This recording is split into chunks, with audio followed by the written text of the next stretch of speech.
Chapter 24. Ashes in the Wind. Jaime drank deep from his cup, draining the last drops of arbor gold. While he was no heavy drinker like his brother, today he gave himself an exception. When he had taken command of the armies of King Tommen, he thought he could do away with cruel acts and restore a semblance of peace. His actions and his love for his sister brought great misfortune to Westeros.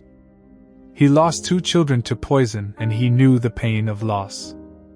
He felt it strong when his daughter died in his arms for the crime. Davos had to admit that he was really living in a fucked up world. Last child by resolving the wrongs he had done in the Riverlands. But now, he realized he was no different from his father. Necessity makes men do evil deeds.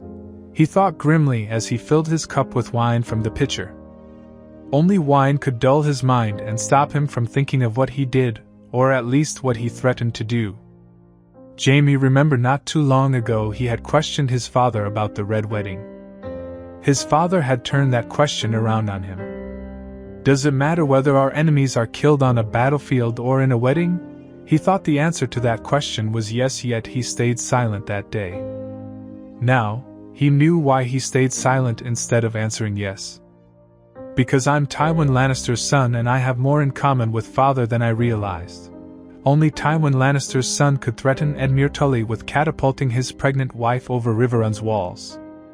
He had done so only after exhausting every other way to end this conflict to a peaceful conclusion. The Blackfish remained stubborn, and Edmure Tully was full of anger, resentment, and self-pity to properly think about his many offers for peace. It was only when he knew in his heart there will be no negotiated peace did he resort to threats and intimidation. He arranged the bards to sing the Rains of Castamare over and over for Edmure Tully for a few days. The sleep-deprived Lord of Riverrun was more than ready to listen to his words on the 4th day. It was then he made his threats, and the man agreed to his demands readily out of fear for his unborn child. A part of Jaime wished Edmure to have simply discarded his demands, if only to see whether he would have gone through with his threats. Right now, he had no idea whether he would have killed Rosalind Frey and the child growing in her womb. And this thought ate him up. Well, it won't be the first time that I would raise my hand to kill a child, he thought as he was reminded of Brandon Stark. He had pushed the Stark boy from the top of the tower and made the boy a cripple. When the Greyjoys took Winterfell, the young lad couldn't even run to save his life, all because of his actions. The lion does not concern himself with the opinions of the sheep, he thought bitterly before gobbling another mouthful of wine. Jaime let out an appreciative hum as the wine trickled down his throat. I see you have picked up drinking as a habit, nephew.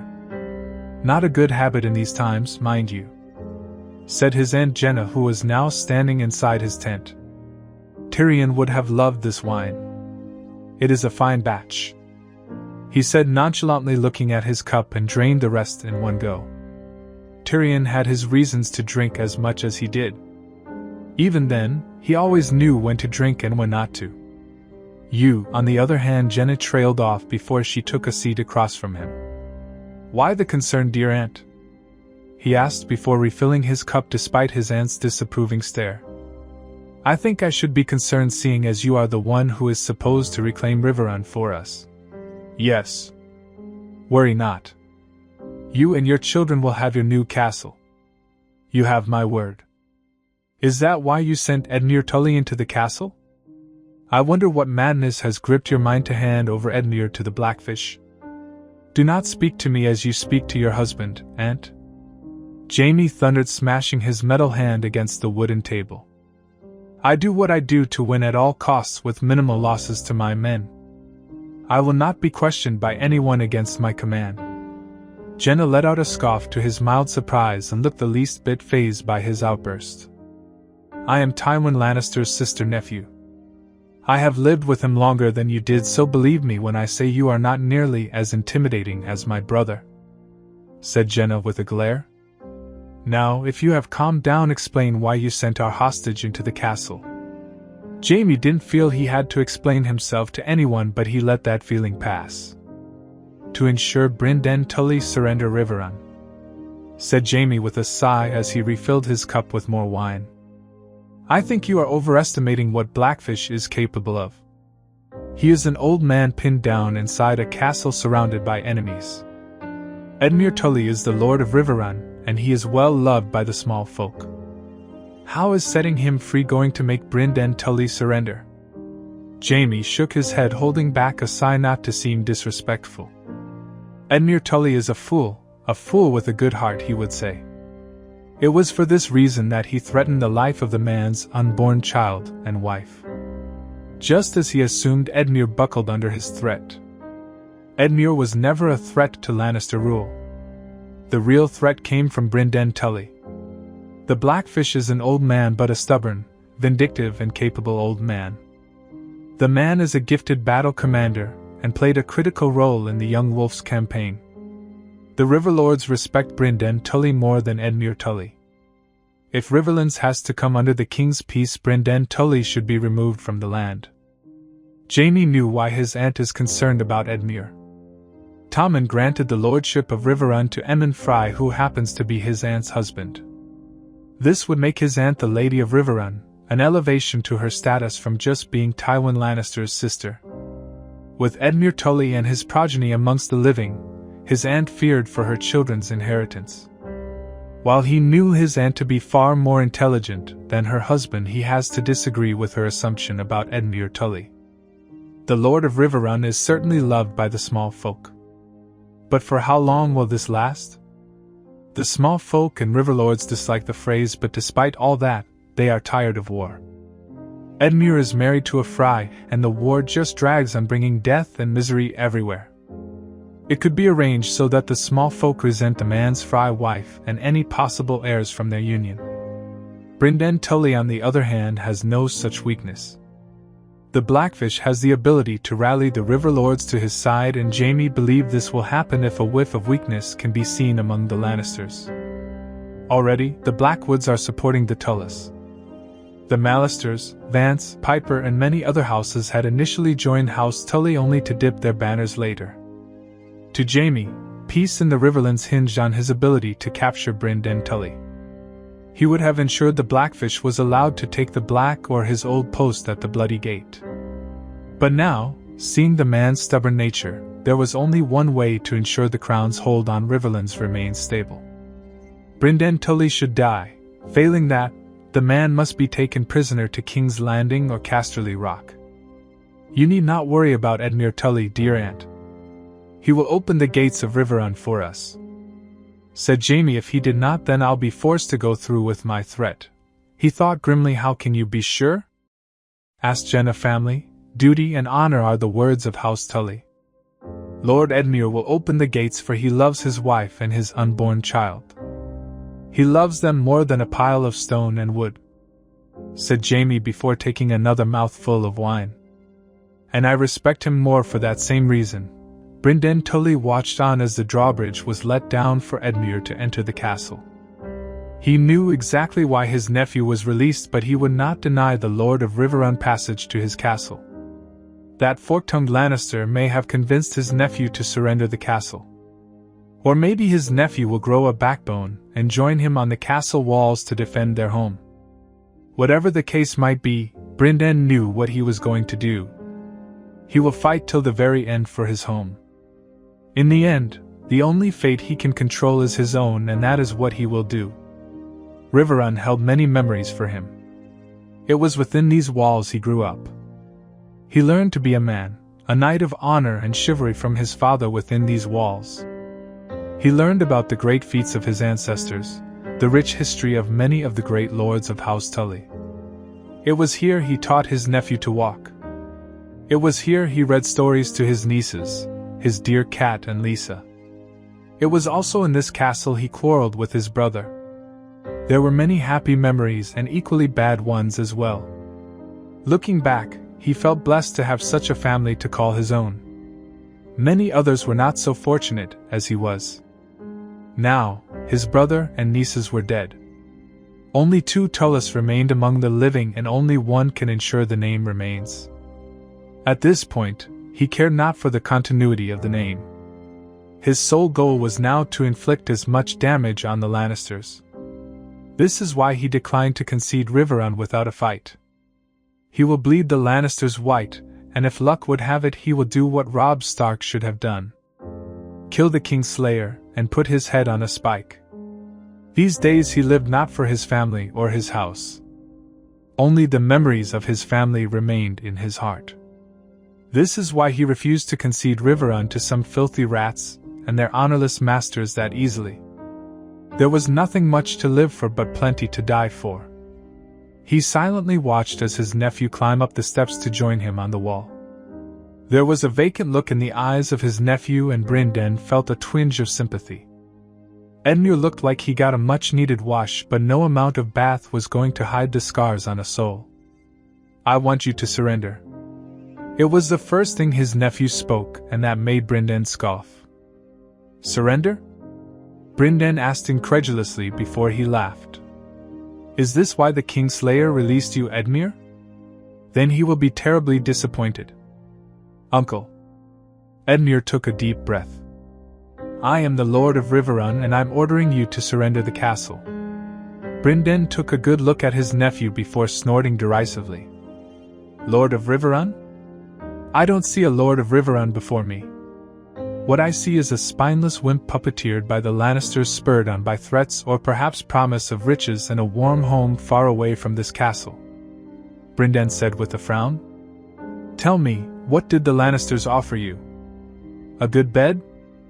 A meal, perhaps? Oh, don't tell me the Kingslayer offered you a castle and a comely wife." "Enough, uncle. I am the Lord of Riverrun, and you will obey me. If you were the Lord of Riverrun, then you wouldn't order me to surrender," said Brynden as he folded his hands. "I have no choice." Edmure's voice turned desperate. "The Kingslayer will catapult my pregnant wife over the walls if there is no surrender." "Wife? What wife?"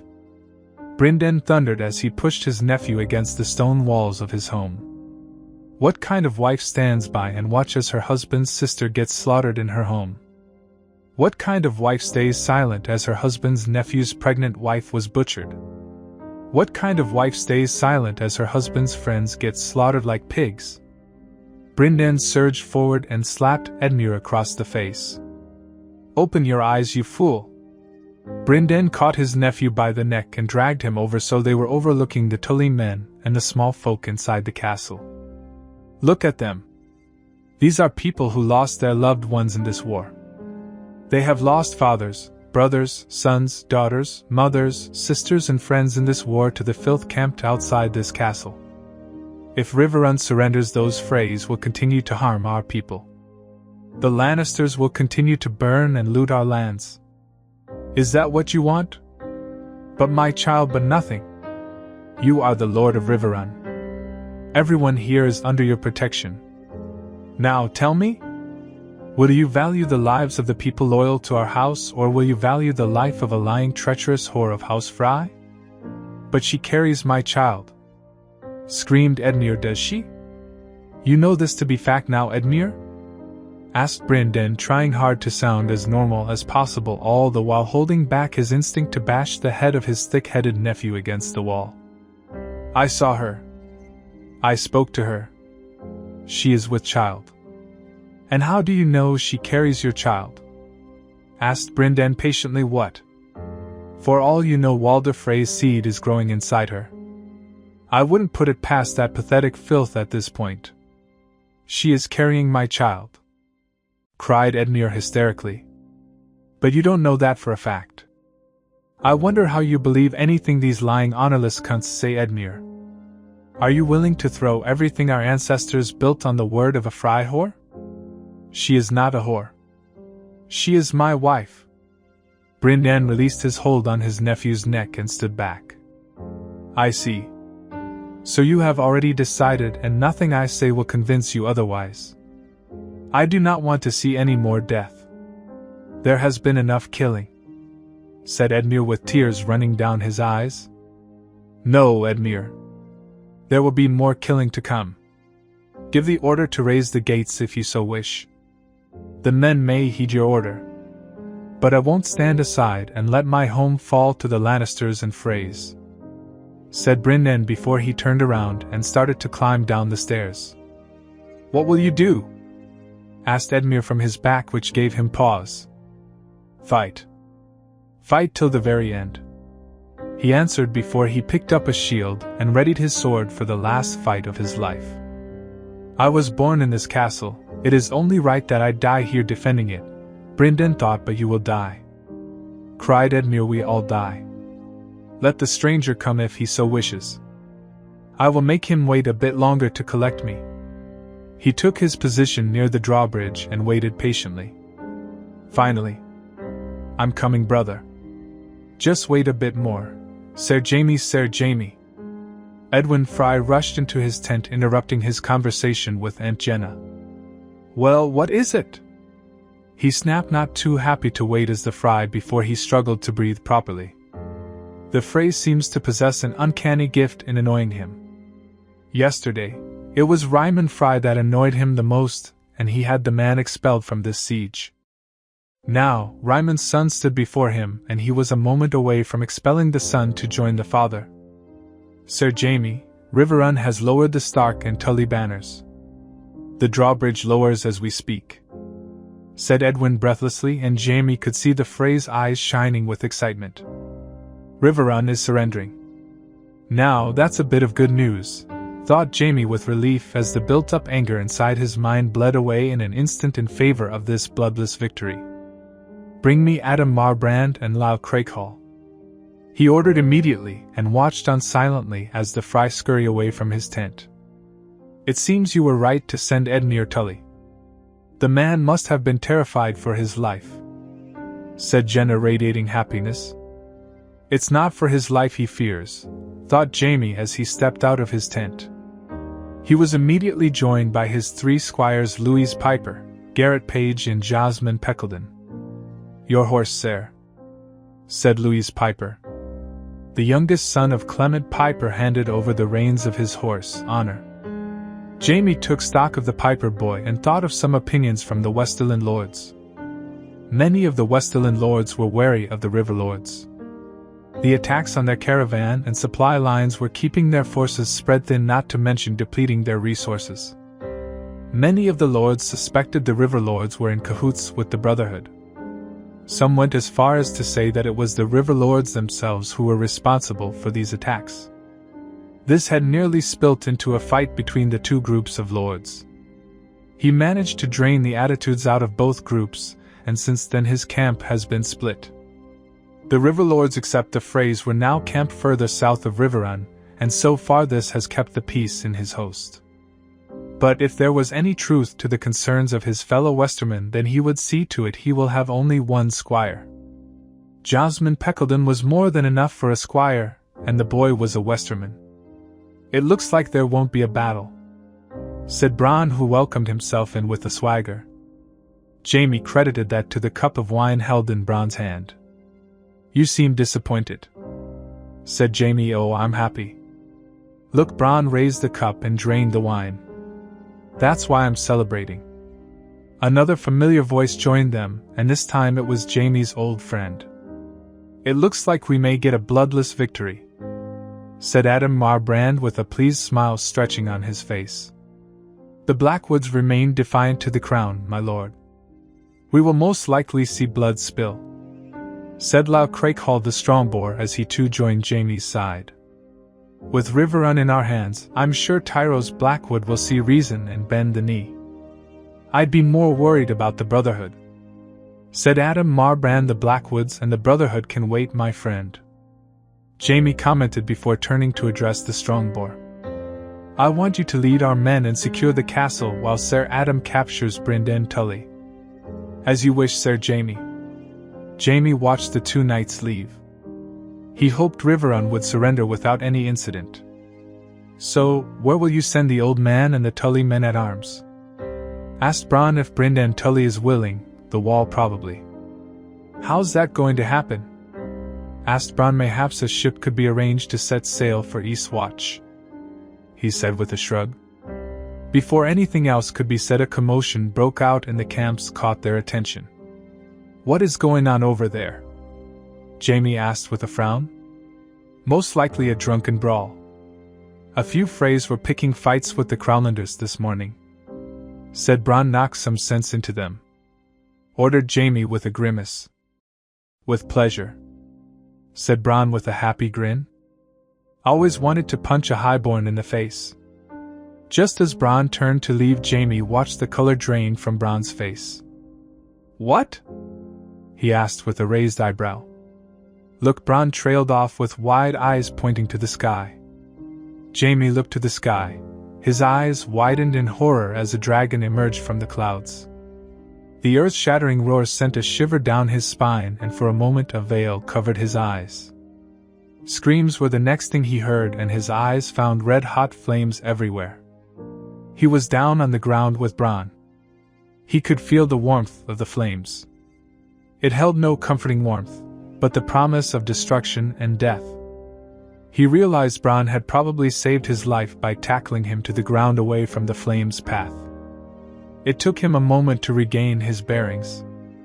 "We have to rally the men," he shouted as he made to move towards the camp, but he flinched as the dragon made another pass over his head, setting the camp alight with fire. He watched in despair as men turned to ashes in the blink of an eye. As far as his eyes could see, the camp was on fire. The horses were weighing in pain and fear. Men were screaming and running to the nearest water source as they were being cooked alive in their armor. The moat surrounding Riverrun was filled with screaming men trying in vain to put out the fire. The archers atop the walls were only too happy to rain arrows down on his men. "Are you insane? That is a freaking dragon. There is no rallying unless you want to burn like the rest of them," shouted Bronn, who ducked as the dragon made another pass over the men. The screams only intensified as red-hot flames further spread as the wind blew towards the south. Black smoke was rising, making it hard to see or breathe for that matter. "No!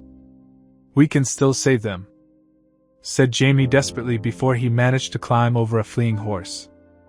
"You fool! You fucking fool!" Bronn shouted after him, but Jaime rushed his horse towards the soldiers.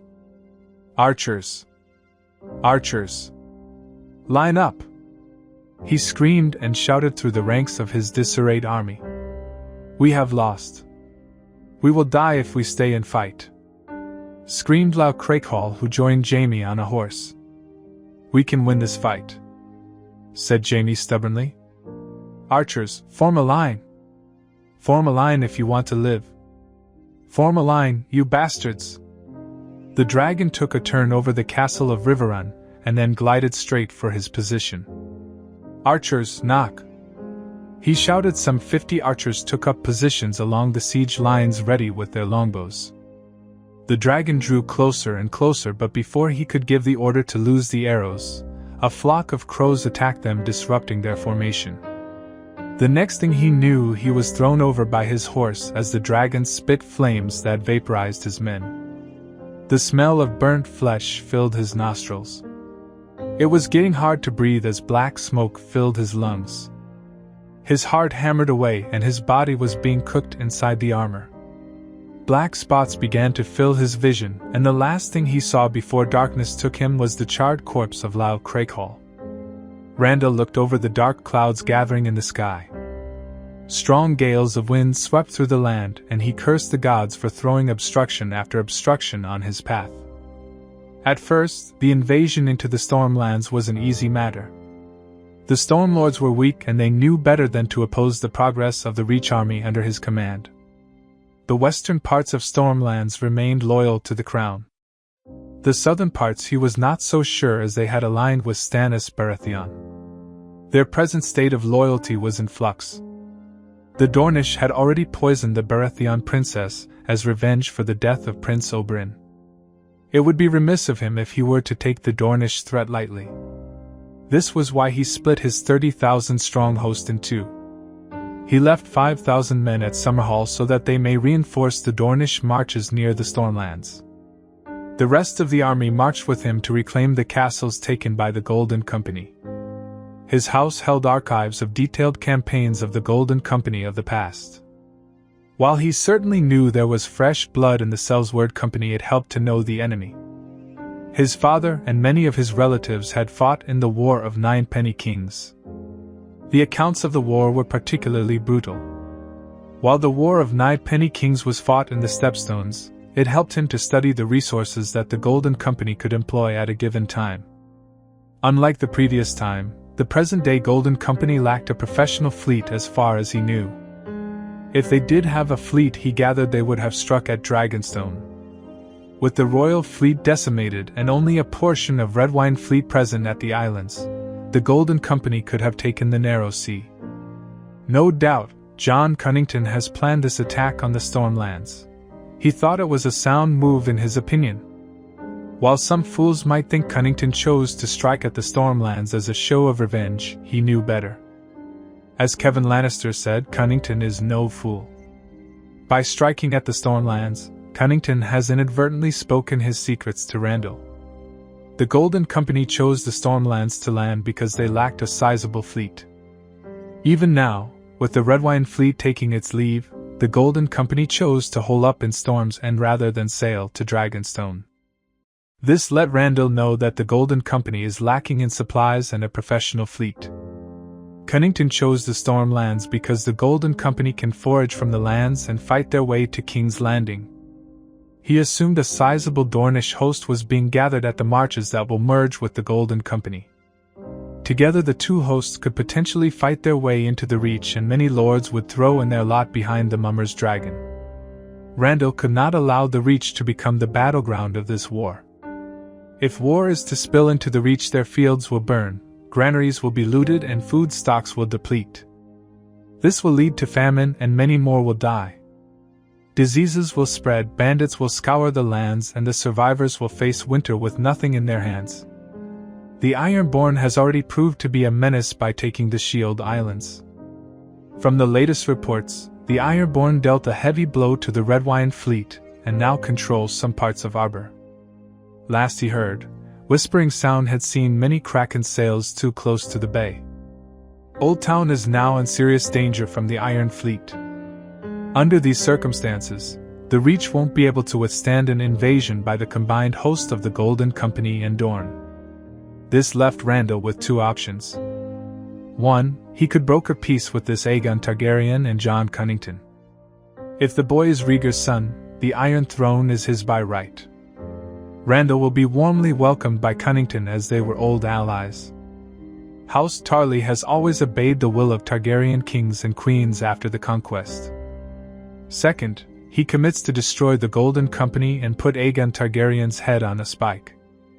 With the Tyrell Queen in the royal court, his house will undoubtedly stand to gain favors. Despite his dislike of Mace Tyrell, he has a good working relationship with the man's children.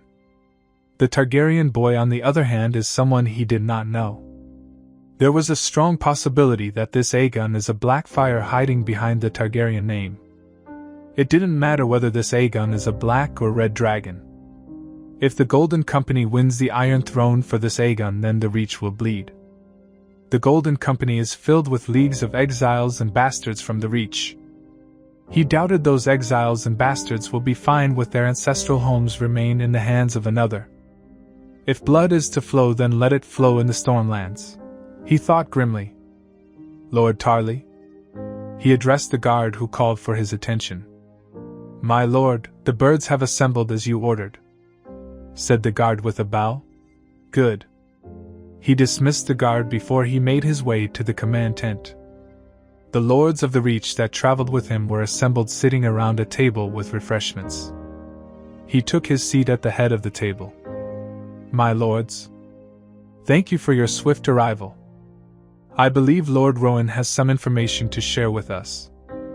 He nodded to the Lord of Golden Grove to start the meeting. The scouts have returned, my lords, said Lord Mathis, and he prodded the men. Report 200 horses and some 500 men gathered outside Griffin's Roost. There are also accounts of smaller rafts and ships coming and going from the harbor near the castle. They saw ships? How many? He asked curiously. 5 or 6 ships and 10 or so rafts carrying people and barrels, my lord. said Lord Rowan. Could it be they are preparing to abandon their position and hold themselves at Storm's End? Asked Sir Martin Fossaway. It is possible they are preparing to leave, or maybe not. What matters is that we must take Griffin's Roost back and dislodge the Golden Company, said Randall. I agreed Orton Merriweather. The sooner these sellswords are dealt with, the sooner we can avoid an encirclement. While I commend your forward thinking in leaving 5,000 men at Summerhall, I don't think it will be enough. I doubt the loyalty of Blackhaven in the event of a Dornish invasion. I agree. House Dondarrion has fallen on hard times. The Lightning Lord now styles himself a bandit in the Riverlands, said Mathis Rowan with a derisive snort. All the more reason to fear a Dornish invasion, as I doubt the Lady Dondarrion, Ilaria Dane, will be keen to stand against her people, Lord Orton pointed out keenly. Which is why we should have waited for more men to join our host, said Sir Martin Fossaway. There are no other men, said Randall calmly.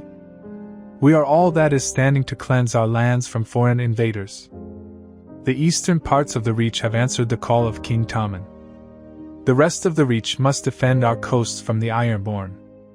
I agree with Lord Tarley, said Mathis Rowan, after which the Lord of Golden Grove posed a question. How do you propose we tackle the Golden Company, my lord? From the word that we gathered, House Estermont, Wild, Connington and Morrigan have dipped their banners to the Golden Company. If we take Griffin's Roost, we cut off the Golden Company from Cape Wrath. With Griffin's Roost as our base, we reclaim Rain House and Crow's Nest, adding House Wild and House Morrigan to our strength. But for all of this to work, we need to attack now.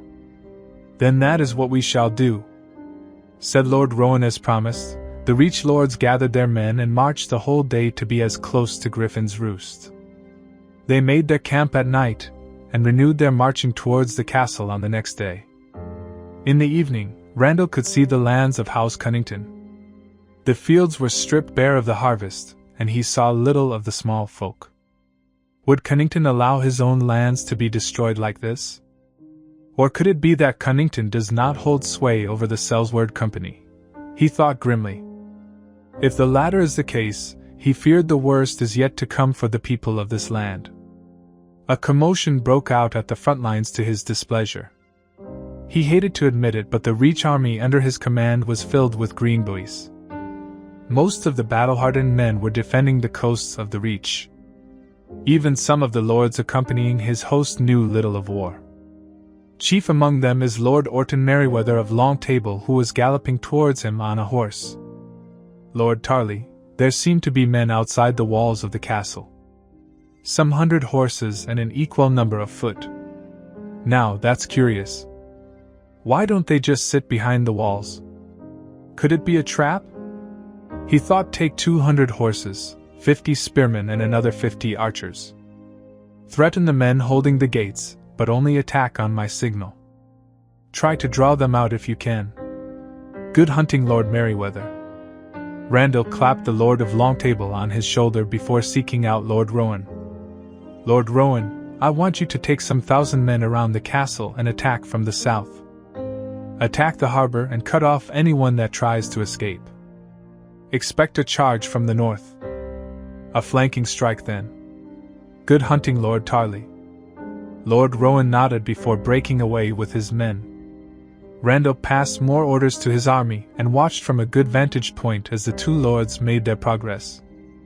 Similarly, he decided to position the main army to the north of the castle so that he could reinforce Lord Orton or strike at the harbor at a moment's notice. True to his word, Lord Mathis Rowan attacked the harbor, and by the looks of it, the Lord of Golden Grove has it handled. The Knights of Golden Grove cut a swath through the harbor, disrupting the movement of the enemy. Small fires were being lit up here and there, and the screams of men and horses echoed through the lands. The western front, on the other hand, quickly devolved into an all-out melee. Lord Orton, to Randall's surprise, managed to draw out the Connington cavalry. The problem, however, was that, instead of picking off the enemy one by one with archers, Lord Orton chose to charge with his horses, no doubt in pursuit of glory. Thankfully, Lord Orton has the numerical advantage, so Randall was not that worried. So, he turned his attention to the ships and rafts leaving the harbor. "Sir Martin," he called for the Knight of Long Table. "My lord? Take some archers and harry those on the boats. Take care to cover the flanks with a sizable number of foot." "Aye, my lord." As Sir Martin led a company of men to the coasts, Randall gazed from a distance as the Selwyswards and Cunnington men desperately take their leave by the sea. The tide of the battle was totally in his favor. Now, the aim was to bleed the Golden Company as much as possible. A few ships were remaining at the sea at a comfortable distance away from the range of his archers. They were most likely waiting for all the rowboats to return. But the fighting was slowly settling down, and he watched through a spyglass as Lord Mathis drive the enemy out of the harbor by himself. "The day is ours," he declared, earning a loud chorus of shouts of jubilation from the men. With the enemy driven out to the seas, Randall sent reinforcements to Lord Orton to secure the castle. A few minutes later, Randall watched from his position as reachmen poured into the castle, breaking the castle gates with a ram. By the looks of it, there was little to no castle garrison present inside the castle as the banner of the crown flew over the walls. It had seemed John Cunnington chose to abandon his ancestral home in favor of reinforcing Storm's End. Randall could see where the decisive battle would take place. Cunnington wanted to fight him outside the walls of Storm's End. If Dorne invades the Stormlands, the Reach army will be stuck between two armies. So, he would have to force Cunnington out of Storm's End by attacking all the other houses that fell to the Golden Company. By doing so, he would cut off the supply lines of the enemy on the land. He could even perhaps ask the Crown to send ships to take Estermont and deny any ports for the Golden Company. Starving out the Golden Company at Storm's End seems to be the viable option for the time being, as he feared a Dornish invasion. It was going to be a long campaign, but unless something drastically changes, he would be forced to pursue this strategy. All of a sudden, his heart skipped a beat as the ships in the distance let loose artillery attacks which he assumed were stones dipped in oil. Fireballs rained down on the castle, but to his relief, they struck at the walls and towers of the castle. Thankfully, the harbor was not struck where the Reach men were concentrated. The towers along the walls lit up with fire almost too quickly, in his opinion. There were only a few ships and they could fire only so many artillery attacks like these at a time. Most likely those towers contained oil that caught fire rather quickly. Randall had to shield his eyes as Griffin's Roost exploded in green flames that were all too familiar. "Wildfire!" the men shouted in terror. "How?" he whispered in horror as the entire castle was rocked by a series of explosions. It was a trap, Randall realized with a stroke of horridness. "Fall back! Give the order to fall back!" He yelled. It took an ungodly amount of time for Randall to secure a better part of his army from the fiery hell that was lit before his eyes. Bright green flames danced all over Griffin's Roost. It burned with fury and hunger of the seven hells. "Sir Brynden, I ask for forgiveness. I had no choice but to stand with the Lannisters and Freys," said Lord Clement Piper with his head bowed low. Brynden looked at the faces of Lord Richard Root, Sir Hugo Vance, Lord Carol Vance, Lord Lyman Goodbrooke, Sir Leslin Hay, as well as a few Linchester and Smallwood knights. All of them were knights and lords of Riverlands. A few hours ago, they were all camped outside his home with the Lannisters and Freys. Now, the whole lot of them were standing before him, unarmed and unguarded, begging for clemency. If I'm to start judging everyone for choosing their families over their oaths, then first I'd have to punish my nephew who decided to surrender Riverrun. When his nephew had lowered the drawbridge, he firmly thought he was going to breathe his last. Yet, he never met his death, and the lowered drawbridge let him see a different world altogether. He eyed the burned remains of Lannister camp as well as the Tully soldiers leading the survivors away. There were very few survivors from the dragon's rampage. Most of the survivors he took prisoners after the flames died down were too injured to live through the day. He gave them a quick death rather than leave them to suffer. Nonetheless, there were a few Westerlanders that managed to escape, not to mention the Freys. Those were hunted down by his men and taken prisoner. A good portion of Westerland nobility was now sitting quite comfortably in the dungeons. The rest were ashes in the wind. Sir Brynden, who was that dragon rider? Asked Sir Hugo Vance. I know as much as you do, my lords. He answered truthfully. Whoever it was seems to have left our camp alone. Thank the 7 my Louis knew to ride straight for me, else I'd be standing over the ashes of my son, said Lord Piper with obvious relief. Brynden sympathized with the man. Lord Piper was forced to give up his son as a hostage to the Lannisters while his eldest son was held captive by the Freys at the Twins. No doubt the dragon rider was Daenerys Targaryen, said Lord Carol Vance. I thought the tales of Dragon Queen of the East to be a mummer's story, said Sir Leslin Hay with a troubled look. It'd seem it was no mere mummer's tale, sir. The dragons are real, but I don't think it was a woman riding that dragon, commented Lord Piper. I concur. I didn't get a good look at the rider, but I get the feeling it was a male, said Lord Lyman Goodbrooke. Whoever the rider was, it seems we were not the target of the rider's ire. It would seem we have a potential ally, said Lord Piper with a bit of excitement. Don't be so sure, Lord Piper. Brynden intervened to not let the lords get any ideas. No doubt the rider was a Targaryen. And we all know how Targaryens turned out to be. Brynden trailed off as a screech pierced the sky and he saw the green dragon emerge from the clouds once more. The dragon landed close to the remains of Lannister camp, living up smoke and ashes. The men panicked, but he managed to keep the men contained lest they attract the ire of the dragon or its rider.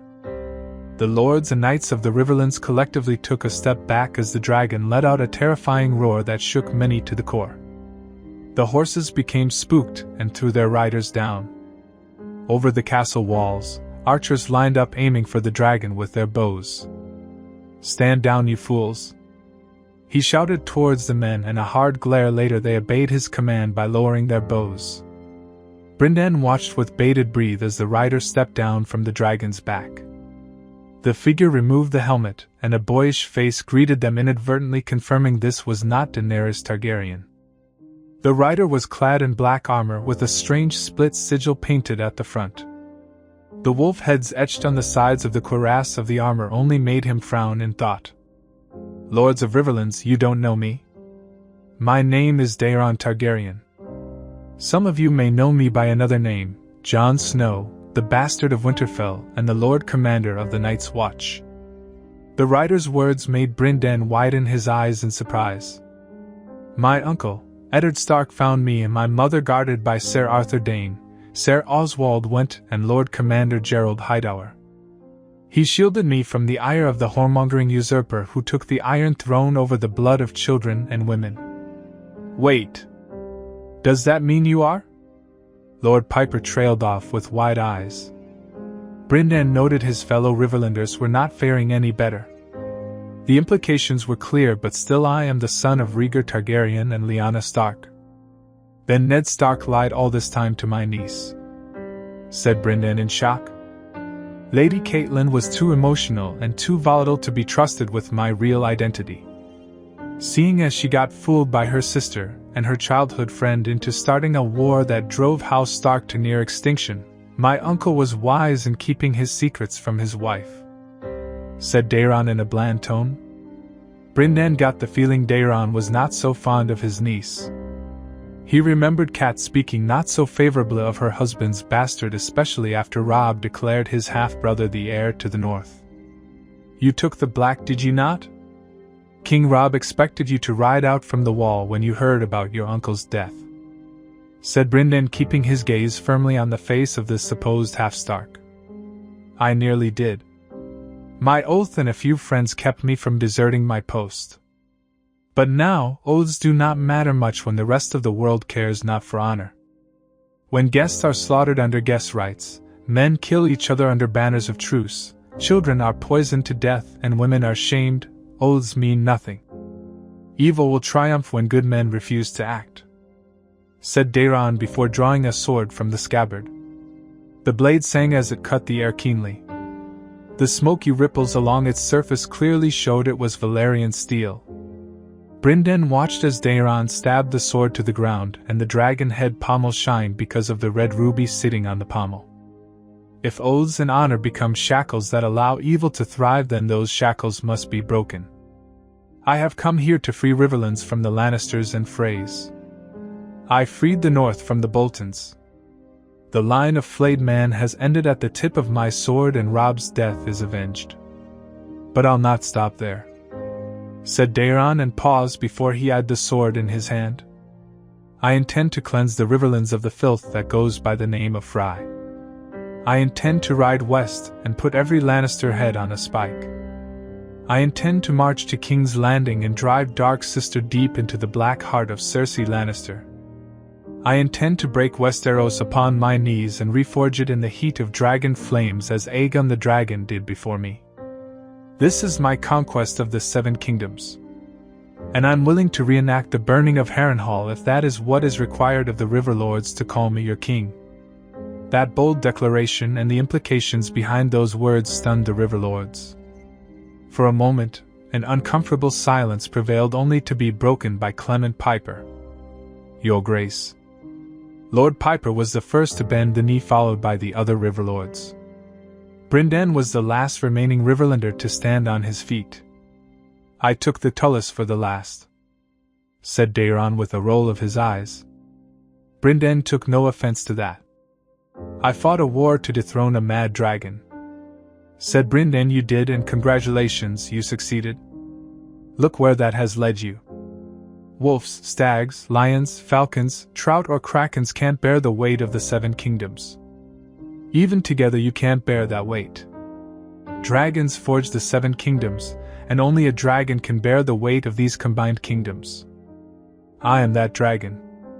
Brynden cast one last look at the castle behind him, which now proudly flew the direwolf banner. He sighed as his eyes found his nephew atop the walls before he too bent the knee. For the sake of his family and for the sake of peace, he bent the knee and declared Daeron Targaryen as his king.